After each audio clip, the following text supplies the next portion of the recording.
Welcome to chapter 19. This chapter is on choosing the right statistical test for a research design. So, this is a really important skill that you need to study and work on and develop in order to be successful on both Quiz 6 and the final exam. So, there's different methods that I'm going to be teaching you to help you choose the right statistical test.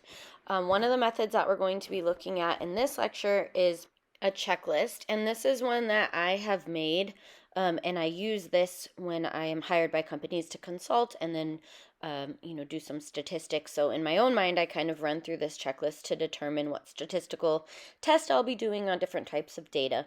But at any rate, I encourage you to learn this method and see if you like it. There's also the decision tree method, which we have a tutorial on Canvas, and then also there is your extra credit assignment focused around that decision tree. And then, of course, you're welcome to come up with your own method for choosing the right statistical test. But this is the one that I use, so I'll teach this to you. We're going to need your choosing the correct statistical test worksheet, so go ahead and grab that, and we'll be toggling back and forth between this slide that you see on your screen and that worksheet. Okay, so this is the choosing the correct statistical test worksheet. And if you look on the top here, there's a key with all these codes. And so what we're going to be doing is reading these research designs, and then for each research design, we're going to determine the type of measurement, so nominal, ordinal, or interval data, the type of hypothesis, so difference or association. And then if it is a hypothesis of difference, we'll need to go one step further and determine if it's an independent or paired design. And then in all cases, we'll need to count the number of measurements. So let's begin with number one. It says a researcher wanted to test the hypothesis that racial prejudice is a function of personal authoritarianism. A random sample of college students was selected and measured on the F scale, which is an index of personal rigidity and authoritarianism. And then all subjects were given the AS, which stands for anti Semitic scale, which is a measure of prejudice towards Jews. So we're going to go through now and kind of pull out all of our clues that let us know which statistical test we should run. And so the first thing we're going to look at is measurement. So either we'll have nominal, ordinal, or interval data. And so here I can determine the type of measurement by looking at the way that we're measuring the DV.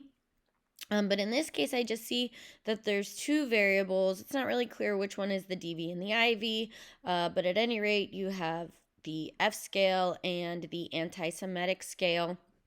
The hypothesis says that they want to see if racial prejudice is a function of personal authoritarianism. So it sounds like they're looking to see if there's some type of relationship between the two. But at any rate, back to the measurement, it says that they're being measured on an F scale and an anti Semitic scale. So scales normally refer to a survey where the responses are in a numerical scaled format. So, for example, a 1 might represent strongly disagree, and a 5 on the scale might represent strongly agree. And then the participant taking the survey responds in those numbers to indicate whether they agree or disagree with statements that are measuring, either in this case, personal rigidity and authoritarianism, or anti-Semitism. So anyways, a scale, because it's normally in numbers, is going to be I for interval data. All right, that works. And then we have the hypothesis here. And so our hypothesis is going to either be difference or association.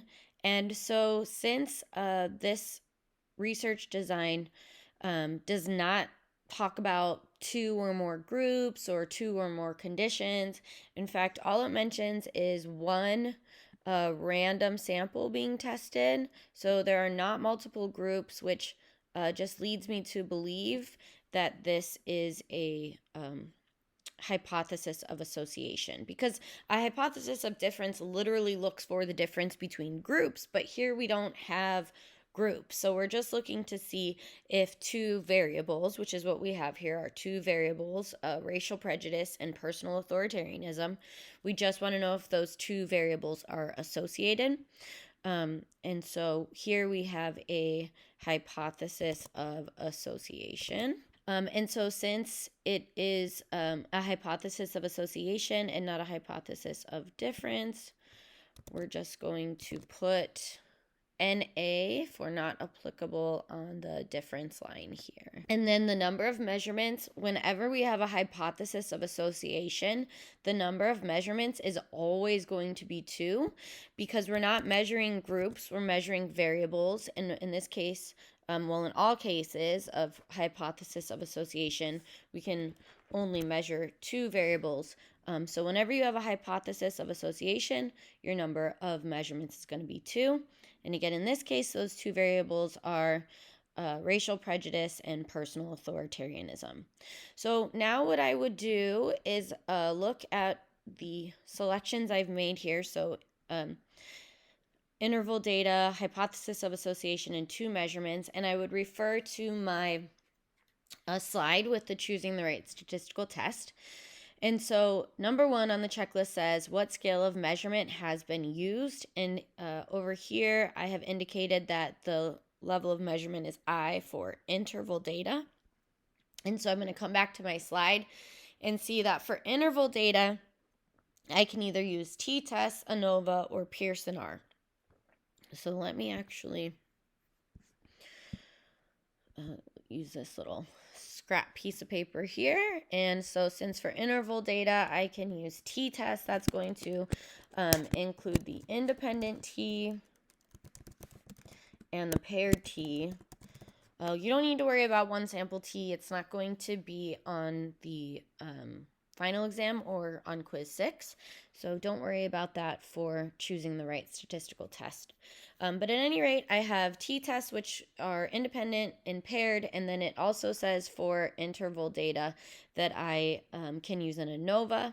So let me put ANOVA down here, and that's going to be all ANOVAs. So ANOVA, one-way ANOVA, and then factorial ANOVA is also going to be an option, and then Pearson R. And there's no other versions of Pearson R, just the one. So those are my tests that are available to me as of now. So for the interval, it's all the t-tests, the ANOVAs, and the Pearson R. So I can do any of these tests on interval data. And then my next clue here is the hypothesis, and it's a hypothesis of association. So when I have a hypothesis of association, it says that I can either do a Spearman or a Pearson. So what I'm going to do now is look back at my list of available tests and see if Pearson or Spearman is on there. So I'm going to come over here, and it says for a hypothesis of association, Spearman or Pearson. So I don't see t-tests on the options there. And then hypothesis of association, Spearman and Pearson, I don't see ANOVA, so I'm going to delete them from my list over here. So all that leaves me with is Pearson, and Spearman was not on my list of available options for interval data. So by process of elimination, it has to be a Pearson R. So I'm going to come over to my worksheet, and I am going to put in F here is indicating Pearson R. Okay, so then we have number 2 here that says a researcher wished to test the hypothesis that taller men are more likely than shorter men to be judged as leaders. A random sample of 30-year-old men was selected and measured for height. The men were then brought before a panel of personnel managers and rank ordered on the basis of perceived leadership qualities. Each subject was assigned the median rank of the panel's decision. So this word rank is really popping out at me here. So I see it both here, rank ordered, and I see it here, rank. So because of that word rank, I know that we have ordinal data. So I'm going to put an O, ordinal data. And then the hypothesis here is going to just be association, again, because there's just one sample. I do not see any mention of multiple groups. And so whenever we only have one sample and two variables like we have here, it's going to be a hypothesis of association. And so since it's not a hypothesis of difference, we're going to put an A on this line here. And then as always with a hypothesis of association, we have two measurements. So if I come over here to the choosing the right statistical test slide, I am able to see that for ordinal data, which is the type of data we have here for problem 2, there is only one test available to us, and that is the Spearman R, which on our worksheet is G. Number 3 says, it has been traditional for the man rather than the woman to receive the check when a couple dines out. A researcher wondered if this would still be true if the woman was clearly in charge, asking for the wine list, and so on. A large random sample of restaurants was selected. One couple was used in all restaurants, but in half of the restaurants, the man assumed the traditional in charge role. In the other half, the woman was in charge. The data were in the form of the number of times the check was presented to each member of the couple. So I always think that it helps to kind of visualize the research design scenario. And so the way that this would look is that the researchers would select a number of restaurants, and then in half of those restaurants, they would have the man and the couple order items, pull out the chair for the woman, say which wine she'll be having, clearly acting like they're in charge. And then in the other half of the restaurants that the researchers had determined, so, maybe the first 3 restaurants are Olive Garden, Red Lobster, and Red Robin. And then the next 3 restaurants are IHOP, Denny's, and Yard House. And so in the latter 3 restaurants, the woman's going to be in charge, pulling out the chair for the man, ordering for the man, getting the wine for the man, asking for the bill, so on and so forth. And so the researchers in this scenario are kind of going to sit off to the side, and they're going to have their clipboard. They're going to have their 2 columns of man gets the check, woman gets the check. And then they're going to see who the waiter gives the check to, either the man or the woman. So the researcher then will be collecting the data, writing on their clipboard either man or woman, man or woman.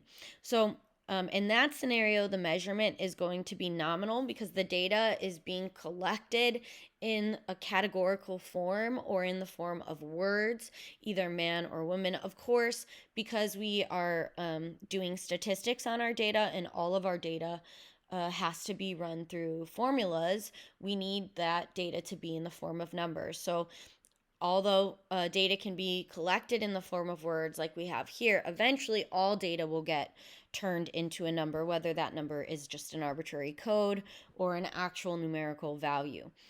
So in this case, we have the data being collected in the form of words, and so we're going to be deeming this one so nominal. Okay, and then it looks like they wanted to see if there was going to be a difference in who the check was given to, depending on if the man or woman was in charge. And so there was actually 2 conditions here, because it said that in half of the scenarios, the man was in charge, and then in the other half of the scenarios, the woman was in charge. So there are 2 conditions here, or 2 groups, or 2 levels. And so the hypothesis here is going to be difference. All right, so now we have to determine if it's independent or paired. The participants are kind of the waiters and waitresses. And so are there different waiters and waitresses in each condition, or are they the same? So are the same waiters at Red Robin and Red Lobster and at Yard House and at Denny's or whatever the restaurants I said? And the answer to that question is no. There are different waitresses and waiters giving the checkout to either the man or the woman at each restaurant. And so this design is going to be independent. And then the next question is the number of measurements. And so you can determine the number of measurements by the numbers of groups or conditions you have in a hypothesis of difference.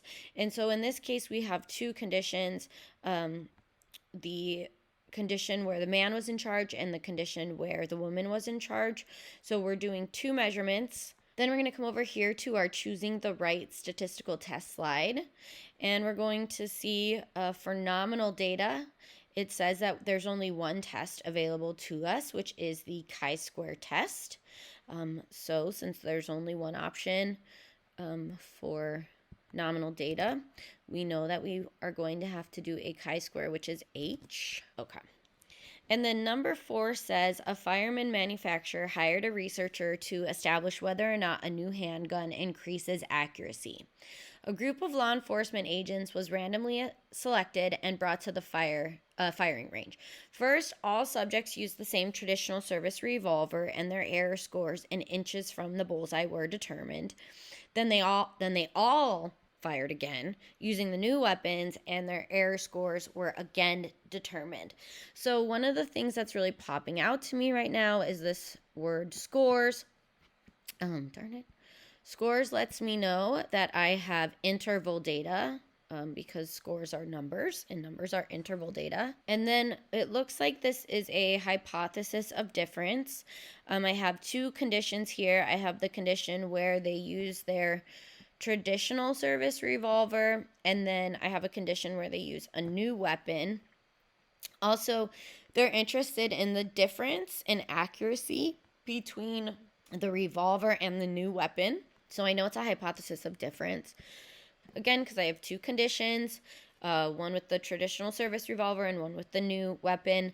And the researchers here are looking to determine which revolver has better accuracy. So I'm looking at the difference in accuracy between the revolvers. So I need to determine, since it's a hypothesis of difference, if this is an independent or paired design. And so since I see that the participants are all going into the first condition, firing their revolver, and then their error score, so how far away from the bullseye they are, those are all collected. And then they all went into the second condition and fired again their weapons. So since it's the same participants in the first group and the second group, this is a within subjects design or a dependent design or a pre-test, post-test design. There's all these different names for repeated measures. Here on this worksheet, I've just been calling them paired. But I think we should just kind of change that on this worksheet. We're going to change it to D for dependent. And we'll use a D there instead of a P. I mean, they're both correct, but I feel like it just makes a little bit more sense to do independent and dependent and then not applicable. Let's do that instead. I like that better. Okay, so down here, since they were all in the first group and then in the second group, it is going to be a dependent design. So I'm going to put a D there. And then there are two conditions. The first condition where they all fired their revolver, and then their second condition where they all fired again. So since there are two conditions or two groups or two levels, whatever you want to call it, K is 2. We have two measurements. So then we go to our checklist and we see that we have interval data. So we're going to write down all of the tests that we can use for interval data. So we have paired T, we have independent T, we have ANOVA, factorial ANOVA, and we can also do Pearson R with interval data. And then I'm going to come down here to number 2, which hypothesis has been tested. So the hypothesis that's been tested here for number 4 is D. The hypothesis of difference. So we're going to come back over here to our checklist, and for the hypothesis of difference, it says that we can keep our t-tests. So I'm just going to put a little asterisk next to the ones that we can keep. Paired T we can keep, independent T we can keep, It says that for a hypothesis of difference, you can do ANOVAs, so we can keep those. But I don't see Pearson R, so we're going to take it off. And then chi-square wasn't on our list of options for interval data, so we don't pay any attention to that. All right, so if the hypothesis of difference was tested, which it is here, are the samples independent or dependent? So we look back at our worksheet and we found that they were dependent. And so with dependent, we can do a paired T or ANOVA within subjects. So we haven't learned a formula or had any worksheets or homework for within subjects ANOVA. We're not going to.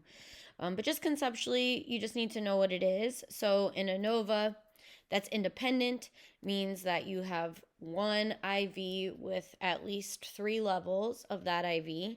And if it's an independent ANOVA, then that means that there are different people serving in each of those 3 levels or conditions or groups. We've done homework for that. We've done our worksheets for that. That's the ANOVA that we know. This ANOVA that you're just hearing about now is the same exact idea. You have, with a one-way ANOVA, you have one IV, at least 3 groups or conditions. The difference here is within subjects is a dependent design. So that means that all the participants are going to serve in all 3 conditions. And so that's the only difference between the ANOVA that's independent and the ANOVA that is dependent. Is it different people in each condition or the same people in all the conditions? Okay, so we can do number 3 says with dependent, we can do a paired T. I don't see an independent T on there. We're going to take that off. And we're going to keep our ANOVAs because we can run them as dependent or within subjects. And then we're going to move on to number 4, how many sets of measurements were involved. And it says 2. So with 2 measurements, we can do a Spearman R. That's not on our list. We can do a Pearson R. That's not on our list. Or we could do t-tests, and we have 1 t-test on our list. So I'm going to erase the ANOVAs because that's not an available option for when I only have 2 measurements. And that is going to leave me with a paired T as my answer. Oops, I already put it in there. A paired T is B. All right, so let's go on to page 2 of this worksheet. And that puts us on number 5. And number 5 says, an investigator tried to shed light on the hypothesis that perception shapes attitudes. A large random sample was selected, and each subject was then randomly assigned to one of 3 groups. Each group then heard an identical speech given by the same speaker on the topic of land reform in Cuba. To Group A, the speaker was introduced as a prominent political scientist. To Group B, as a member of the U.S. State Department, and to Group C, as a member of the Soviet delegation to the UN. After the speech, the participants all took an attitude toward Cuba test. So, first thing we need to determine is the measurement.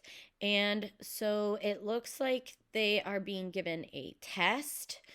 And so a test is usually scored, and scores are always in the form of numbers. So here we're going to have interval. Okay, so then we have to determine if we have a hypothesis of association or difference. And so here I see that they say, let me get my marker, that they say that each participant is then randomly assigned to one of 3 groups. So because there are 3 groups, or more than 1 group, because there are groups at all, we would say that we are testing the hypothesis of difference because we want to see the difference between those groups. And more specifically, we want to know the difference between the participants' attitudes towards Cuba, depending on which group they were in and the way they represented the speaker.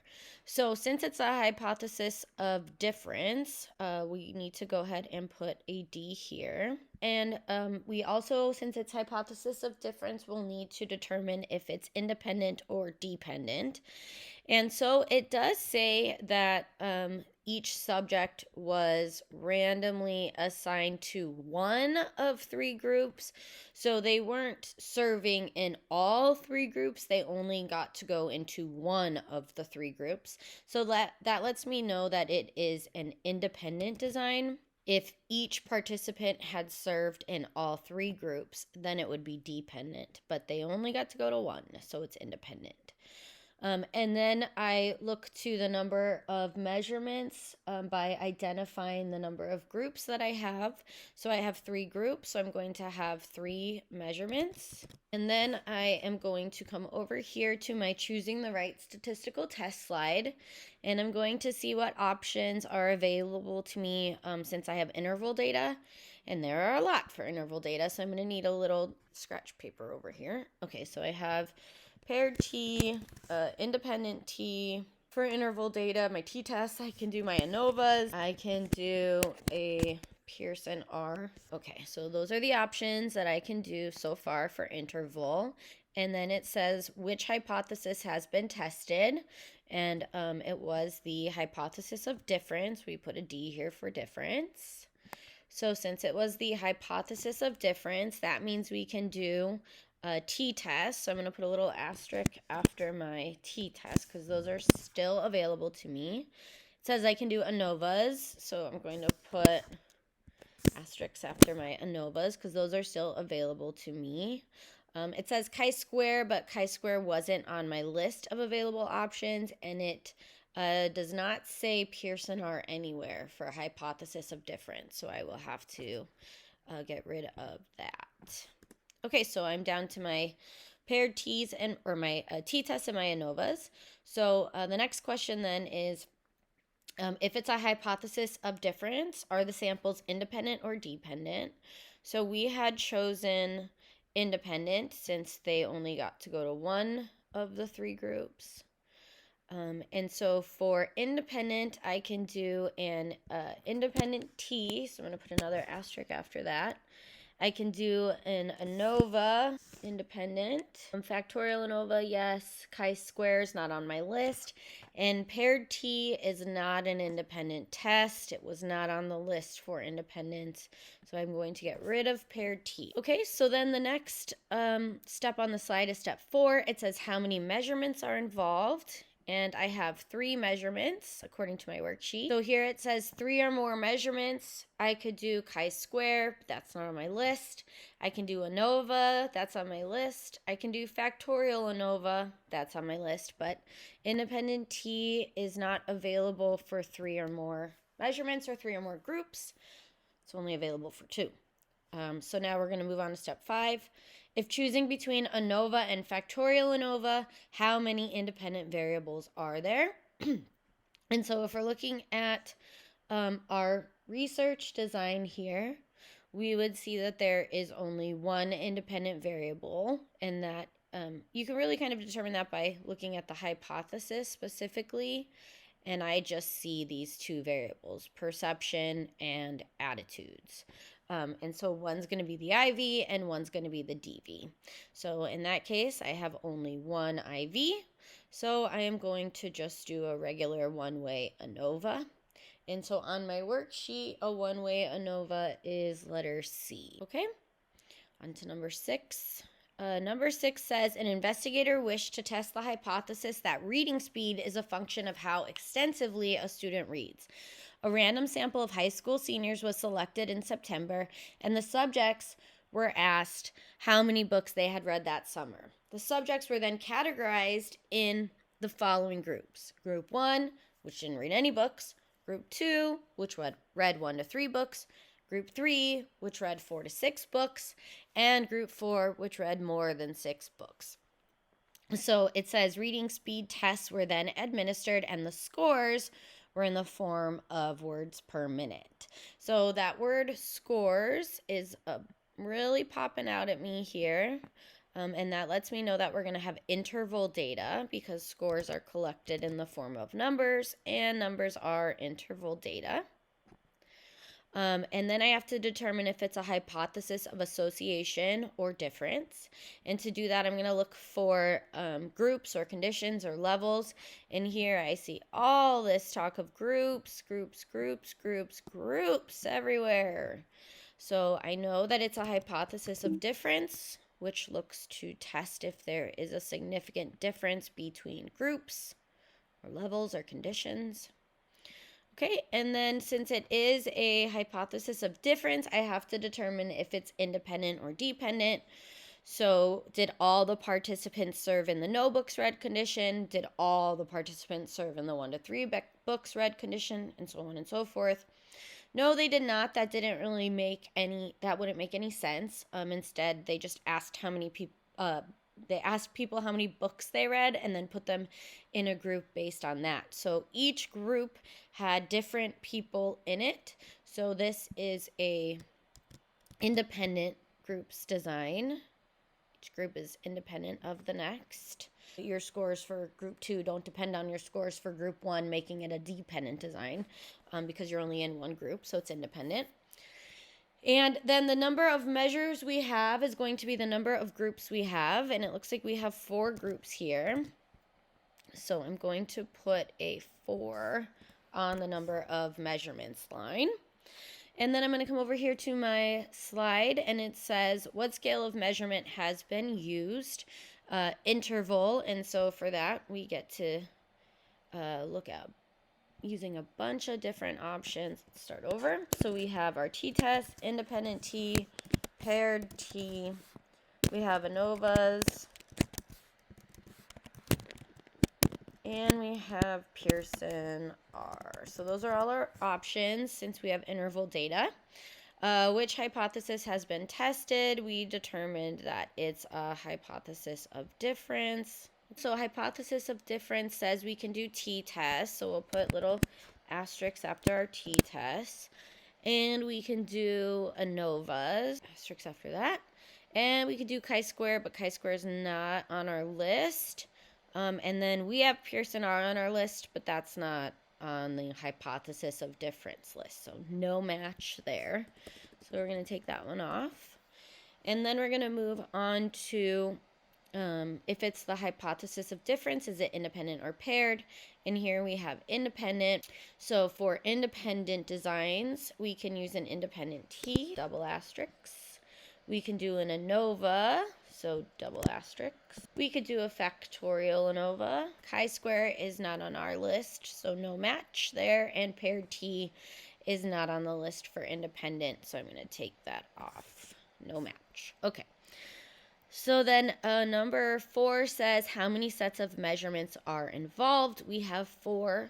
So we're looking at the 3 or more measurements section. And here we have chi-square, which we don't have on our list, so we can't do that one. ANOVA, so we'll put another asterisk after ANOVA. We have a match there. It's on both.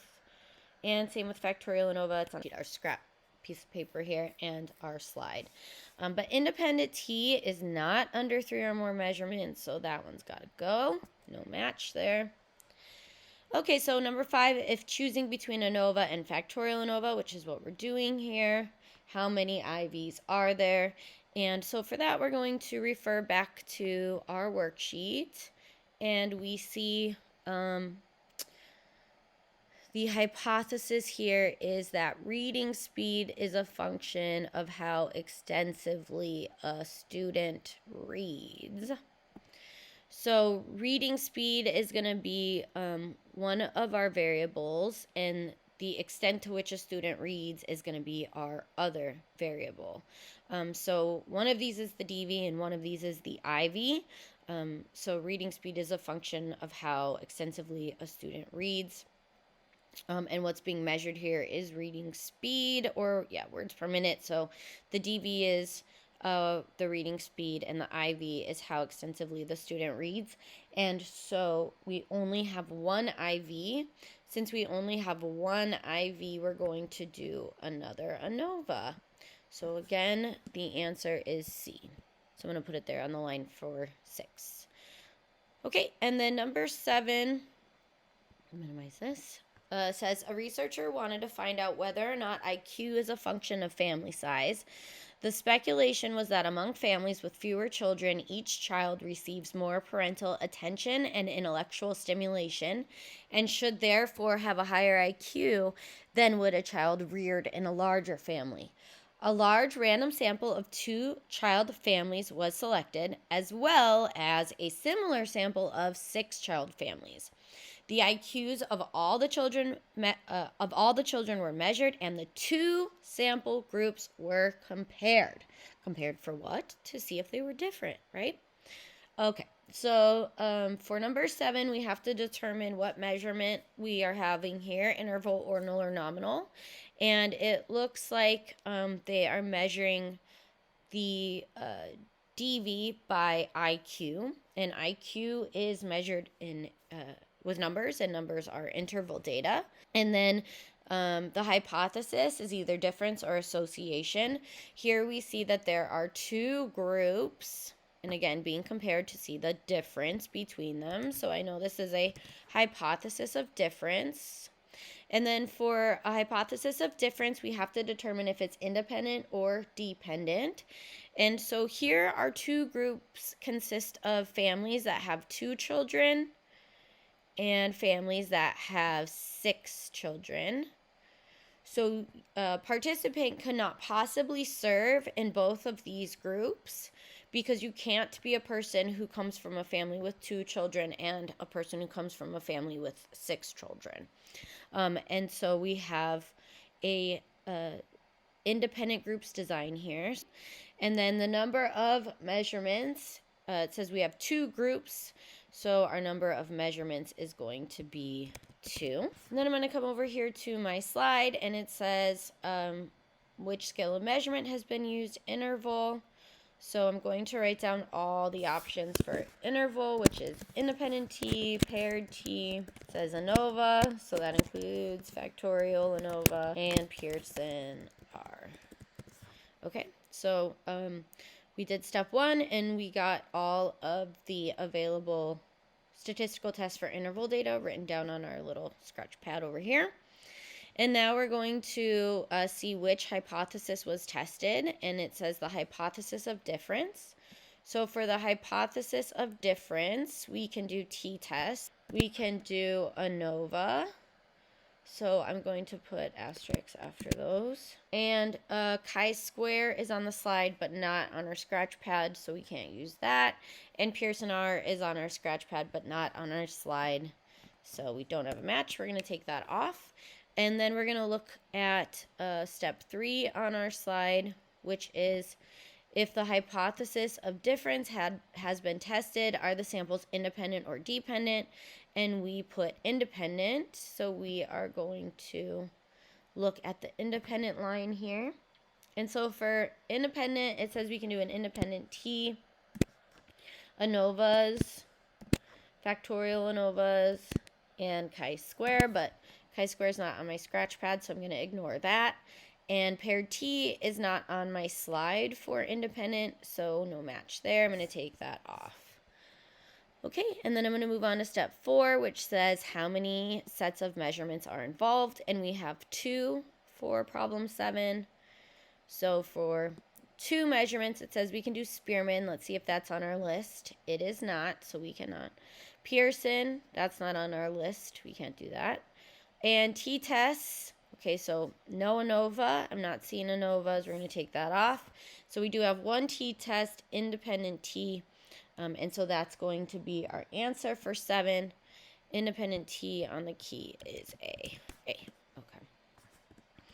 All right. Number 8 says a sports physiologist was interested in whether or not extended periods of jogging reduce the resting pulse rate. A random sample of accounting majors, none whom had ever been involved in jogging, was selected from the senior class at a large university. Resting pulse rates were taken on every subject at the following intervals. First, before starting the jogging program. Second, after 4 weeks of the program. Third, after 8 weeks of the program. And finally, after 12 weeks of the program. So it looks like the measurement here is pulse rates. And so pulse rates would be taken in numbers. And so since pulse rates would be taken in numbers, we would have interval data for number 8. And then it looks like I have 4 conditions here. I have the first condition, the second condition, the third condition and the fourth condition. And so because I have 4 conditions or groups or levels, it's going to be a hypothesis of difference. Okay, and then I'm going to see if it's a independent design or dependent design. And so it looks like all the people were measured after each condition. So all the people served in all 4 conditions. So that means it's a dependent groups design. And then the number of measures is the number of conditions. And again, we have 1, 2, 3, 4 conditions. So the appropriate number of measures here is 4. Okay, and then we're going to go to our slide and see that we have an I for measurement, which is interval. So we'll pull up our scratch pad here. An interval lets us do independent t, paired t, ANOVA, factorial, and Pearson. And then we're going to see what hypothesis we have, and it is a hypothesis of difference. So I can do my independent t, my paired t, my ANOVAs. I don't have chi-square as an option, and Pearson R is not on the slide for hypothesis of difference, so I'm going to delete that. I'm going to move down to step 3, which asks if the samples are independent or dependent. Here we have that they are dependent. So it says I could do a paired T or an ANOVA within subjects. So I'm going to erase my independent T. And then it asks for the number of measurements. And here I have 3 or more measurements. So I could do a chi-square and ANOVA or a factorial ANOVA. But chi-square is not on my list, and I don't see paired T on the slide. So I'm going to take that off. So now I'm choosing between a ANOVA or a factorial ANOVA. And to determine that, I have to decide how many IVs they are. So I'm going to come back here to the hypothesis, and it says that a sports psychologist is interested in whether or not extended periods of jogging reduce the resting pulse rate. So we already determined that pulse rate is what we're measuring, and that's going to be our dependent variable. And then our independent variable is going to be periods of jogging. So before the program, after 4 weeks, after 8 weeks, or after 12 weeks. And so that's going to be our IV, but it looks like we just have that one IV and then the one DV, and that's it. So when we're choosing between factorial and ANOVA, we look at how many IVs there are, and here it says that there's only one IV, or we've determined there's only one IV. So that means we're going to do a one-way ANOVA, but because we decided that this was a dependent design, the ANOVA is going to be a within subjects ANOVA. So a within subjects ANOVA is D on our key for this worksheet. D for one-way ANOVA within subjects for number 8.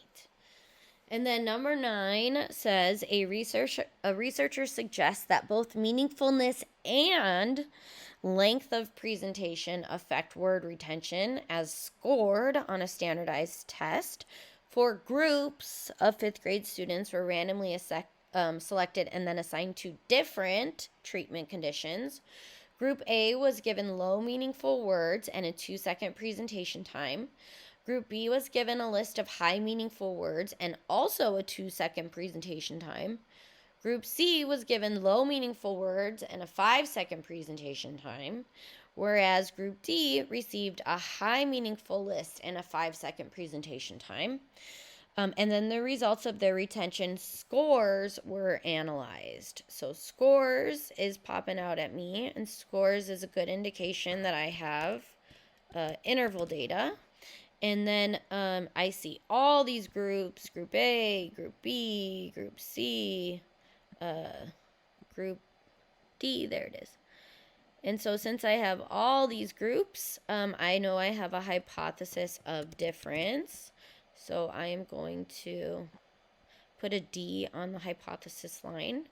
And then for the difference, hypothesis of difference, is it an independent design or a dependent design? And it says that they were all assigned to different treatment conditions or different groups. So that lets me know that it's an independent design because there was different people in each group. And now is going to be the number of measurements. So I have 1, 2, 3, 4 groups. So there are going to be 4 measurements here. Okay, so I am ready to go to my slide.